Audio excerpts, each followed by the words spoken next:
Yep. Hopefully, I'm not blowing out the mic again. I'm trying to be nice on it really quick, but this sums up, I think, how everybody feels right now. Not that we're upset, I think, about the Cindric side of it, but more or less the fact that once again, NASCAR is back. NASCAR's back. I'm not. Am I blowing out the mic? Am I good? We good? All right. But I just want to make sure. But yeah, this is how we know NASCAR is back. The week we finally go back to, you know, every series coming back, that we have a NASCAR podcast talking about, oh, we'll discuss all of the decisions and why we make them. That happened. So I put a poll up, by the way, early in the show or before we went live. Um, and my question was that a necessary caution to end the race on? And so far, 86% of you say no. Um, so what do you think? Spam in the chat the number of the guy that you think should have won. Should it be the 43 or the 2? I love that. I was going to talk about both of them. We'll go in order. We'll do all that, whatever. Nope. We are totally back into normal NASCAR territory of everything getting overshadowed. And damn, that's a lot of 43s. We got some 22s in there, a few twos. Austin Cindric does get the win at the end of the day. But yeah, I'm not surprised that we had one of these already. You know, if we want to think on the positive side, because it is very early in the season, we don't want to get too negative too early. Maybe they're getting like the dumb stuff out of the way now. I mean, maybe that's the case. That's probably not the case, but you know what? We can be delusionally uh, positive about it. I'm looking for the starting grid because I was going to play it on the bottom, but oh my gosh, no way! Hold on a second. I have to save this picture from Twitter really quick and share it. It's one that a lot of you have seen, but I'll tell you. Let's see. Let's see. Save image as. Yes, do that. Blah blah blah. I want to show you what Mark Martin just tweeted. So we're going to add that in really quick. Mark Martin just tweeted this about the finish. He just put this picture. And, and with it, he then said 2007, no yellow, hand palm, like on the face. Um, yeah, that one's tough, man, because the thing was, that was one of the closest finishes, I think, in dual history. That was like on par with 2000, I think 2001, when it was Skinner and Dale Jr. And Mike Skinner barely got him at the line. Uh, but I'm not surprised whatsoever. I'm with you. Hunter Nixon Fishing in the chat says it right. You know, 2007 shouldn't have been a caution either. Yeah, you're racing to the line. You're right there. This one was even closer. Like, come on, what are we doing, guys? I get, safety, all that, but we're 100 feet from the line. We might as well just let it race out like that. We're erasing what is, at the end of the day, a really good finish, unfortunately. But I love Mark Martin, man. And yes, Vincent is right. Mr. Penny's made the race. The time that the penny has been discontinued, the stacking pennies man has made it. I see you. It's all good. Don't worry about it. Okay, don't worry about it. We might have cameos later. um, but yeah, I mean, I thought for the most part it was actually pretty fun. The first duel was the wild one, for sure. Then the second one was, for the most part, just the second one. It's always like that every year. There's one that's absolutely crazy, and then there's one that is, somewhere in the middle. And yeah, there's another one. 2 words, Jarrett. Brennan Poole, like Adam Alexander said. Um, Tom says ruin the night. So put in there Y for yes, N for no. Like, did the finish there ruin the night for you, or are you still kind of like positive heading on into the rest of the week? We got trucks tomorrow. We got, all the rest of it. And I've noticed, by the way, they went off the air without showing the starting grid for the Daytona 500, which does not shock me. Fox needs to show me the at 9:30 at night Central Time, needs to show me their brand new thing that they're making. Um, I'm enjoying the Twitter reaction too. Everything. Slap Shoes, our buddy Slap Shoes here says NASCAR's ability to throw cautions on the last lap, just a few hundred feet away from the finish line, needs to be studied. Like the caution button shouldn't even work when the cars are that close to the line. And this is a Mark Martin fan saying this, by the way. So, I'd give him the unbiased one on that. Yes. So for those coming in right now, or some of those who are, I see some asking, no, unfortunately for you Jones fans, Eric Jones did not get it. And that's why we were I started the stream off putting this up, because that was Eric Jones' live reaction to NASCAR being a trigger finger on the caution light and pretty much robbing him. I mean, there's no other way to say it. They pretty much robbed him. That should have been run straight to the line. I'm waiting to get the official starting lineup, because I know that it's a muddled mess. It's been that way forever. It's one of the few things like old school about NASCAR I wish would change. I wish we'd simplify a lot of it, even with as few people as they have in these races now. But I think we can at least talk about the racing itself. I have notes. Now I got my handy dandy notebook. The guys that missed, I'm just going to spoil it now. The guys that missed the race were Chandler Smith, due to his own choices. We'll say that. JJ Yaley, kind of a heartbreaker for Yaley, though a lot of people will probably not really care because the fan favorite owner got in, which I'm cool with. I'm a Dale Jr. fan. Team Chaos as well. I wanted that. Anthony Alfredo, Fast Pasta didn't make it in. At least I'm pretty sure. And then BJ McLeod didn't make it in.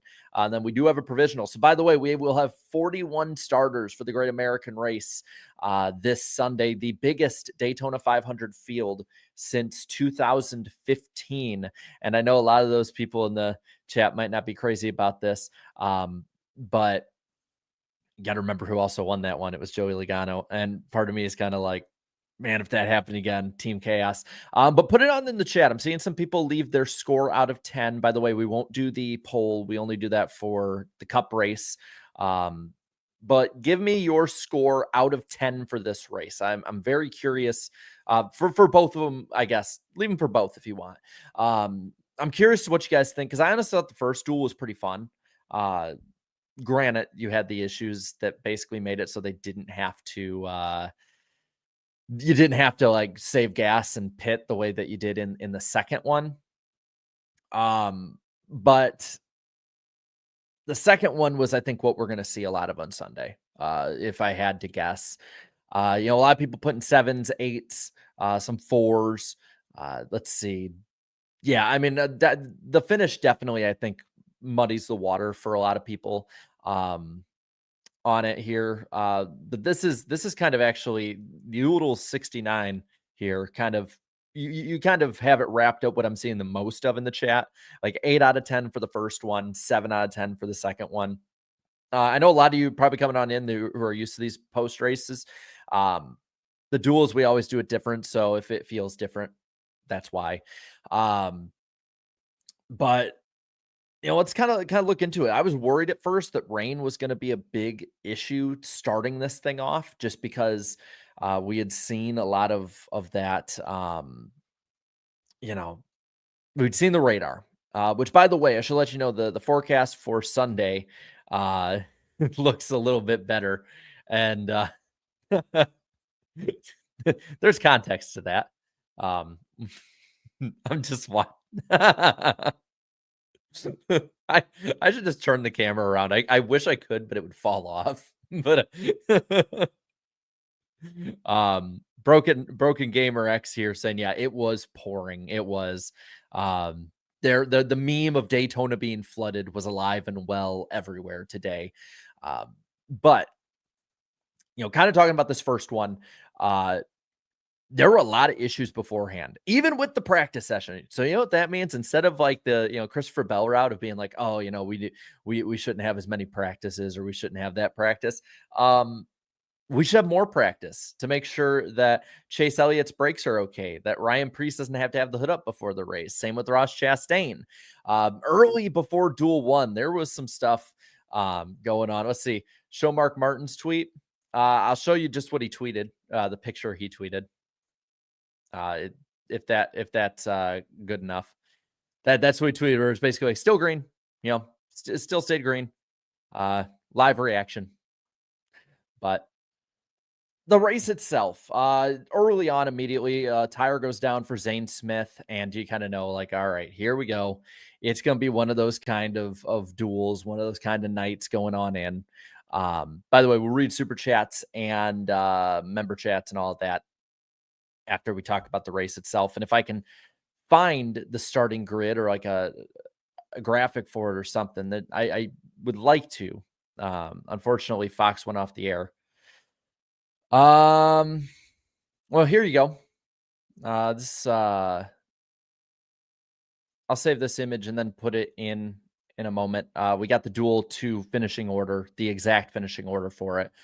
So for those who are waiting on that one, we'll talk about it once we talk about Duel 2. Or we won't. Oh, I guess we will. It wasn't putting it in. But you said the Zane Smith wreck early on. You did see some back and forth. I definitely noticed the Hendrick cars looked pretty good under the lights when they weren't having issues. The Fords look strong as usual, which I'm pretty sure we all expected.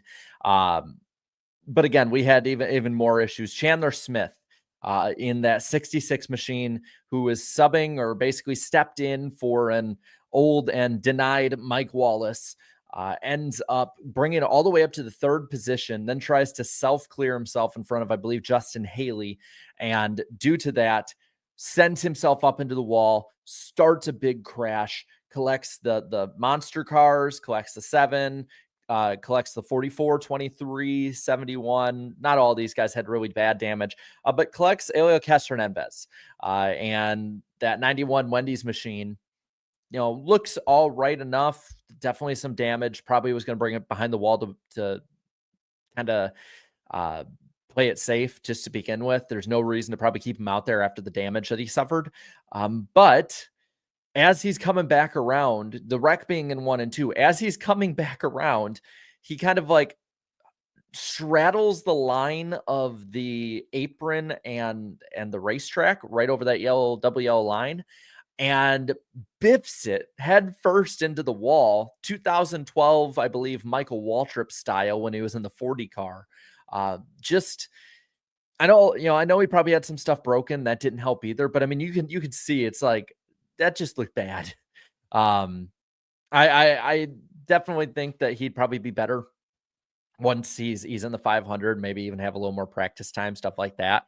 But I know he had a toe link issue again, so it was not like it was easy to drive, but it did kind of seem like he was going pretty fast back, and just, I think, a rookie mistake in all honesty. Again, unfortunate, but he's in the race, 41 cars. He'll be the 41st starter with the OEP rule. Again, meaning we're going to have our largest field since 2015. Back when we used to have 43 car fields, we'll now have a 41 car field. Might as well just go back to 43 at this point. But anyway, get it back going. Chase Briscoe at this point went to the garage. Now, it was later put on Twitter by him. I don't believe Fox covered this. That Briscoe's car had the grill punched out of it, and he had hit some debris out there. It might have been like that window or just some of the debris that was out there. But he plays it safe. Again, there's not really too many notes to be had when it comes to the duels, other than the racing was surprisingly in the first duel pretty good, especially the pushing, the drafting, the back and forth with that. It wasn't necessarily as gridlocked, I noticed. I think handling is starting to become a little bit more of a factor. Still has a long way to go. Like, that's by no means is it, late era Gen 6 racing at super speedways or the Gen 4 back in the day when Dale Jr., Jeff Gordon were dominating those races, Michael Waltrip, all of them. But, it was decent. And it's the second year in a row that I really can say the duels have been really fun to watch from a fan perspective. Like, I get in the industry, people will talk about this and that, but the racing itself, take away the finish of Duel 2, the racing itself, especially in the first duel in particular, was actually really fun to watch again. But you get a debris yellow on lap 43. So with 14 to go, we get it back running, and the transfer battle is actually really close. Now, I want to give props to JJ Yaley. He did miss the show, unfortunately, for he and that team, but he fought a JR Motorsports, basically like a satellite Hendrick team, to the brink to get into the Daytona 500. Ultimately, though, Dale Jr. And Justin Allgaier in their first start with Chris Stapleton's whiskey on it, on that car, they end up making it into the Great American Race. I'm seeing more people. Oh, yeah, okay. Brendan Poole, by the way, just to kind of follow up on the Eric Jones thing, because I know a lot of people want to talk about that. We will. I'm not trying to fully bury the lead just yet on it. But Brendan Poole actually tweeted, and thank you to Champa Bay Beast for tagging me in this. I don't know if you're watching, but thank you. Brendan Poole said, "Been there before, Eric Jones." That's all he put. And yeah, I'm pretty sure he and Eric are doing something tomorrow at the Fan Fest. I guarantee they'll be able to talk about that out there. But Allgaier, of course, gets into the race. JJ Yaley out. Up front, Bubba Wallace wins the race.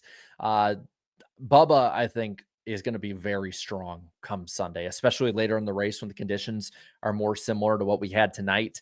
I would watch that 23 machine.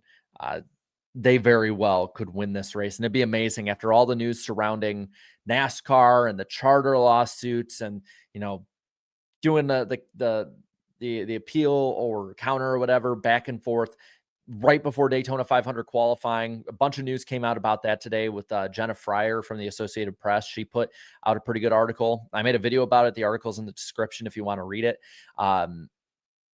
You know, about the possibility that NASCAR might completely rescind the charter system if 2311 and Front Row win.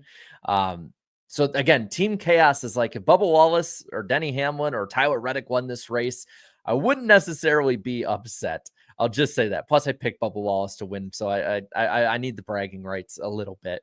But overall, I liked that first one. I thought the first duel was really fun. The second one to me was, again, what I'm expecting, probably the first half to 2/3 of the race on Sunday to be like.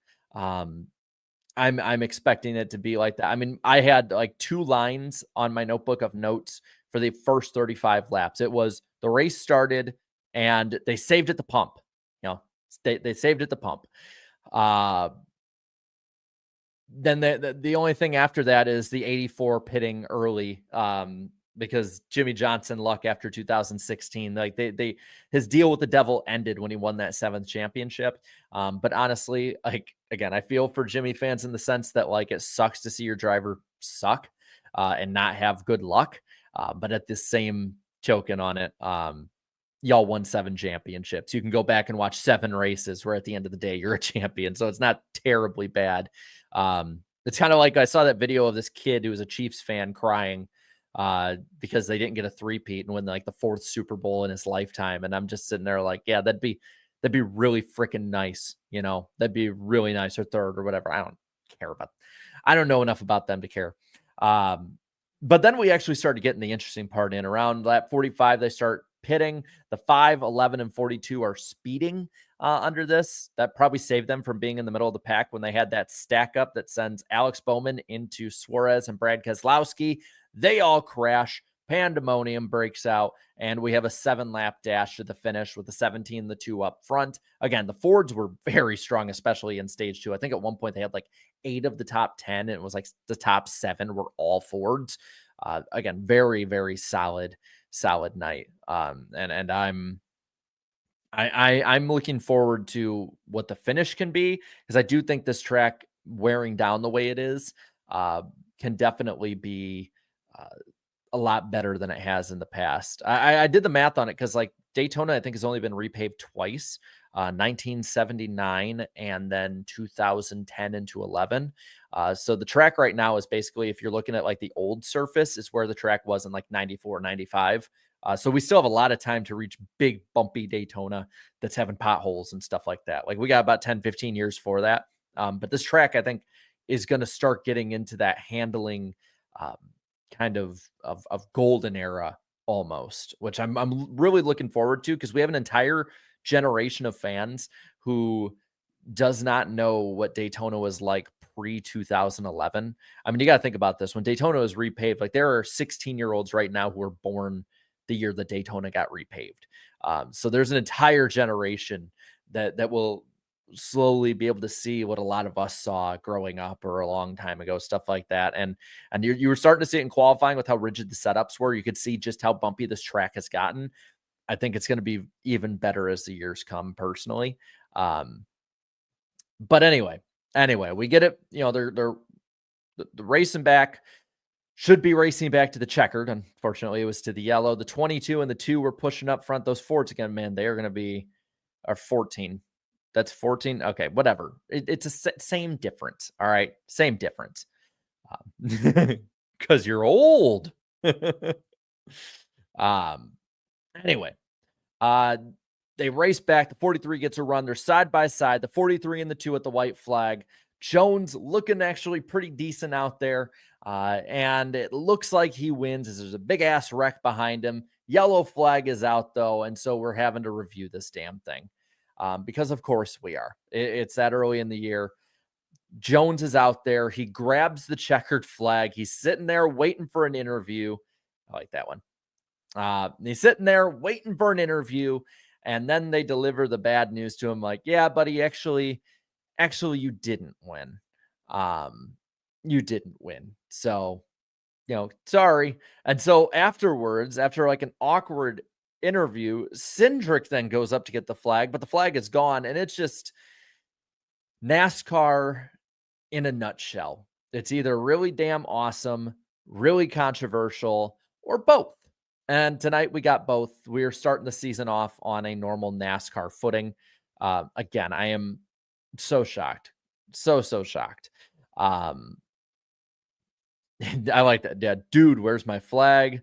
But yeah.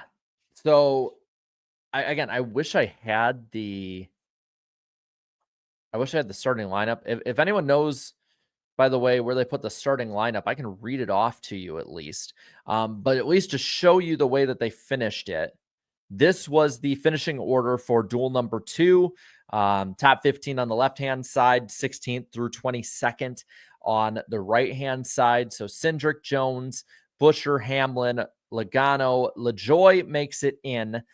Solid run by him. I want to say, I mentioned it last night on NWP that don't count him out. He's still a pretty good super speedway guy. He has to have his patented flip come Daytona 500 Sunday. But after him, you got Gilliland, Blaney. I'm probably going to at least say one of these wrong, by the way. Nemechek, Bell, Larson, Herbst, Fast Pasta, SVG, 51. Is that? I think that's Cody Ware now. Custer, BJ McLeod, then Noah Gregson, Jimmy Johnson, Brad Keselowski, Suarez, and Alex Bowman. And that is your finishing order there. So there is that. But yeah, Fox did not show, shocker, Fox did not show the starting lineup. Let's see, where's it at? I should let you know. This was tweeted out by Adam Stern earlier, wherever the hell it is. Where is my Stern bomb? I'm going to move this out of the way. Where is my Stern bomb at? Adam Stern has a very interesting timeline tonight. He had put this, and I'll read it off for you. Fox Sports has asked Daytona 500 advertisers to run their commercials in the double box format this year, and the network is planning to do more than triple those types of ad spots as a result and try to limit the ad breaks to natural stops in the race per sources. So basically, for if you want like a practically used kind of thing, it's what NBC did last year at the Atlanta, Daytona, and Talladega races.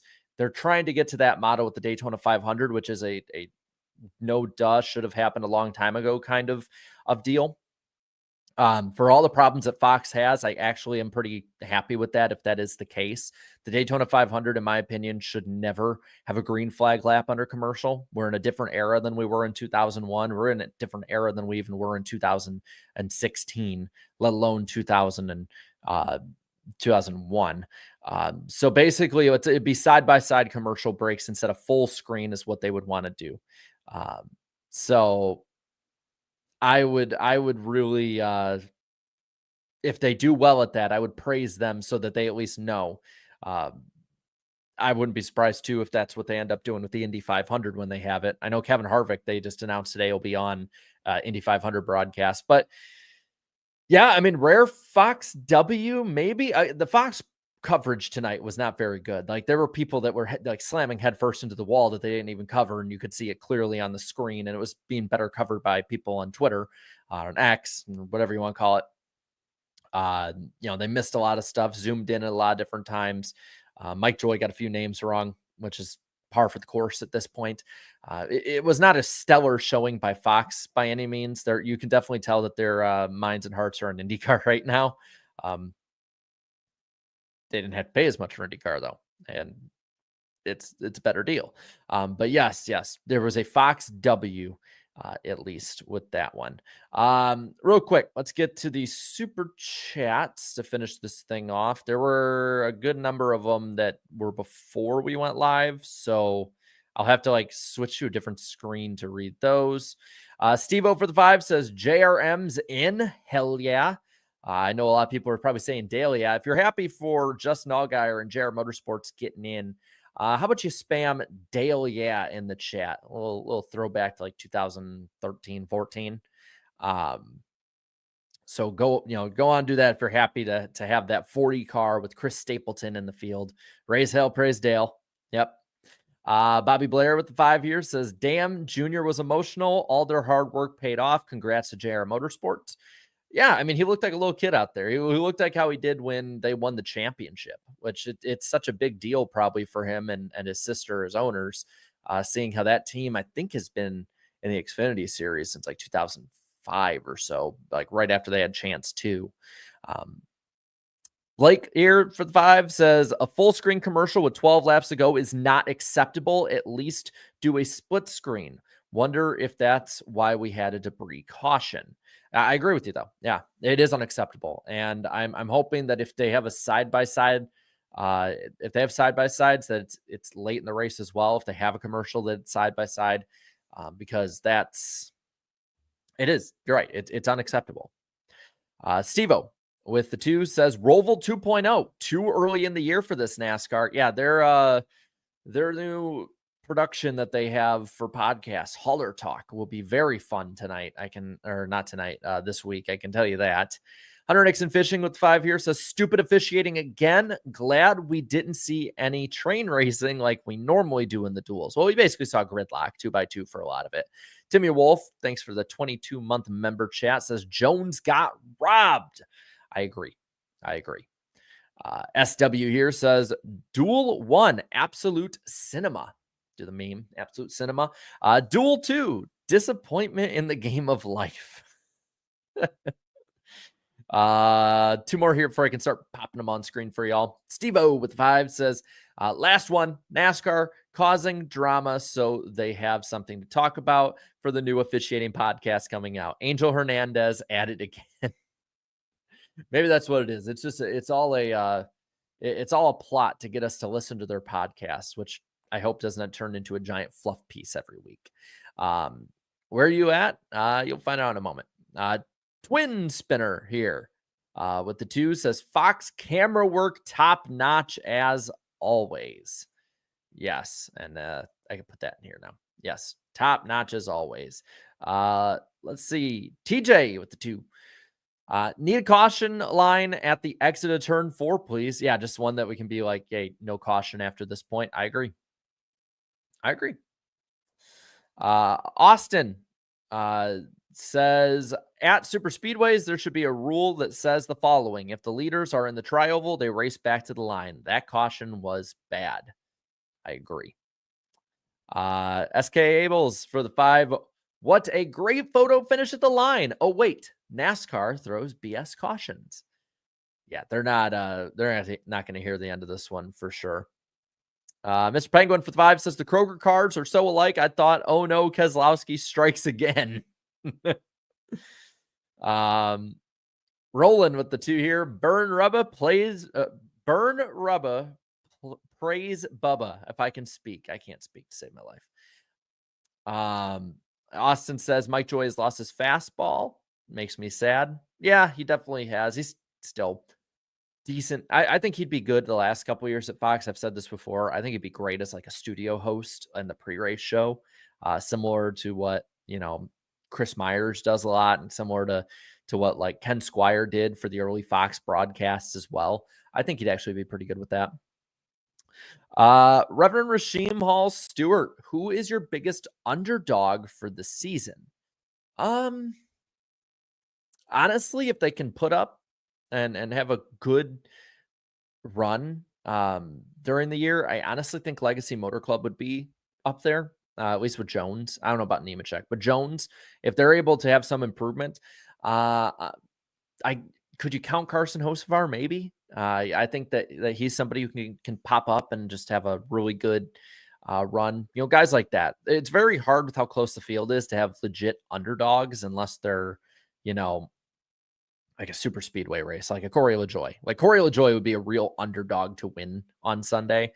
But I would say if you're asking underdogs, it probably have to be for individual races. Bryce here with 5 says, like, what are we doing? I don't understand the amount of stupidity in NASCAR race control. Yeah, I'm not for it either, man. I'm not for it either. I agree. That was just a bad call. Brandon with the Canadian 7. Nice. Says that was a BS call on NASCAR's part to throw the damn caution. Yeah. I'm feeling a lot of people are going to be agreeing with these takes. Let's see. Gooby's Fun Zone. NASCAR officials ask the NFL referees to hold their beer. It's funny hearing, a lot of people like not now all of a sudden all the week I've looked on my Twitter feed and seen Chiefs fans saying that. And it's like, you don't got room to talk. Go back and watch your Super Bowls. The Oodles. Yeah, it says JRM in the 500. GG. Member for 23 months. Thank you. And yes, JRM is in the Great American Race. Skills Capers for the 5 says, check Mark Martin's tweet. Chef's kiss. # robbed and selfishly 10 out of 10. That Bubba won duel 1. Bubba's going to be strong on Sunday, man. It's either going to be strong or he's going to get wrecked. There's no between. But yeah, we showed Mark Martin's tweet. This is what he put, by the way. Hold on, let me move that. There you go. That's what Mark put, which I don't disagree with him on. I'd be pretty pissed if I were him too. Also from Bryce, also, can we undo the Fox contract? My goodness. NASCAR took the money and we are all paying for it. Whether it be the fact that we can't see some races if you're some people with different packages, or that you have to switch so many channels, or we have so many cable races, or bad Fox coverage, you can thank NASCAR for signing back on with that. Michael Kelly Gilliam, thank you for the 5 gifted memberships. I appreciate it. Let's see. Goffner says NASCAR needs a rule about cars in front of a wreck racing to the end of the line at the end of the race. Yeah, I think they should have just held it. I mean, 100 feet from the line, you should just hold it. I mean, that was that. I'm not surprised, but I'm surprised at the same time. I don't know. It's like the duality of NASCAR officiating. Let's see. Vanilla at the 279. Rain ruined the finish? No, NASCAR. Fine. I'll do it myself. Fred Dog with the 5 year says, congrats on the guy with 30 total career laps getting in on a provisional he didn't even want. I like Elio, but come on, this is a bad look for NASCAR. So a lot of talk has been about this. I think he's biased a little bit, but I do agree with what to a sense, David Landis said, is we have 36 guaranteed guys in already. What's one more at this point? Like, we NASCAR's played this game of guaranteeing people in. For the longest time, it was basically if you were top 10, you were guaranteed in. Then it was like, different past champions and top 35 rule. Now 36 with the charters, and now 37 with the OEP. I'm not crazy about guaranteeing people in either, but at the end of the day, when we leave so few spots open anymore, I'm not crazy about that either. I do think that maybe there needs to be a little more testing. I know we did a test at Talladega to kind of get his feet underneath him, but I do think that maybe some more testing in general before to kind of add to speed weeks might be better, especially for new people coming on in that are great drivers, but at the end of the day are not NASCAR drivers. I see both sides of it. I don't want to be a fence sitter. I like having a bigger field. That's a huge positive for me. I'm not going to say that I'm upset with having more competitive race cars in the field, but I get being upset with it. We're going to end this poll here. By the way, there were 1.1K responses. 83% of you said that was not a necessary caution. I'll put another poll in the chat for you. Should NASCAR have the OEP? I'll make it a yes or no. So we'll put that poll up for a little bit and let it run while I get through the rest of these super chats. Bake the Snake says, if a wreck happens between the start-finish line and turn 2, throw a caution. If anything after turn 2 happens, let them race. Only reason for a yellow is if a car flips. Or it flips, hard wreck. You can't really, the thing kind of sucks about it is you can't make too hard of a back and forth about it. Just because when you're starting to do ball and strike calls, people are going to get upset. You're going to start pushing that line. I almost kind of think it's like a general area, especially if you're pretty close to the line. Like, if it happens in the backstretch and there's somebody actually hurt, like those cooldown laps, they're still going pretty damn fast coming back around, and you don't want to send safety crews. Like, it's hard to judge. Again, like the ones in the front stretch for sure, let them race. But it's hard for me to have a specific line I'm putting in the sand on it. Crash the Hedgehog says, certified NASCAR moment, can't help themselves. True. We are back. We have never been so back in the sense that we are having these issues. The Buddy Entertainment says, not even Daytona yet. Well, it is technically. I mean, not the 500, I guess. And NASCAR is already making controversial and stupid choices when it comes to officiating. Again, this is what we're kind of accustomed to. Red Line Overload says, I am so ready for Trackhouse Racing's International Electric Boogaloo at Daytona, presented by Wendy's. I would have kept it green. Race was over. Yeah, I'm actually very interested to see what Trackhouse and the Chevys can do. Andrew Winslow for the 5 says, Sal pushed the caution light too soon, which makes him tonight's big loser. YouTube must fix their super chat system. It's costing me. I like it. Jay Booker for the 2 says, bet Mark Martin wished that NASCAR was consistent in 2007. Yes, he tweeted about that, and I don't blame him. Young Money says, looks like Penske's check cleared again. Steve-O says, how's Danny B doing? NWP will be interesting. Danny, how you doing? I might as well do this now. Here, there we go. I am good. Why are you in my house? Honestly, I don't know. Now I see the chat. It's starting to go. He's been right behind me the whole time. I'm looking. I'm oh, what's the dog doing over there? We're almost done here. Did Buescher make a selfish move? That is an interesting profile pick and name. Hold my blunt. Honestly, super speedways, I'm all good with selfish moves. And Michael Kelly Gilliam says, just bring back 43 car fields. I'm right there with you. Bring them back. Bring them back.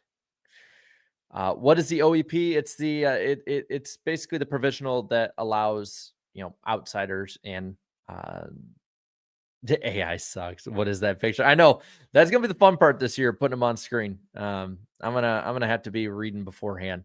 62% of you say no though on the provisional, which I get it. Didn't Chandler Smith get airborne in the first duel? I didn't think so. I mean, he slammed the wall really damn hard. That was on him though. All things considered. But yeah, I think that about covers it. And of course we didn't get I can double check the Twitter, the X machine. See, the X machine just sounds like a really bad app that you would get to like meet up with your exes. No, thank you. Let's see. Because I'd at least like to see if they have the starting lineup. Lord knows they have to have it now. Let's see. All right.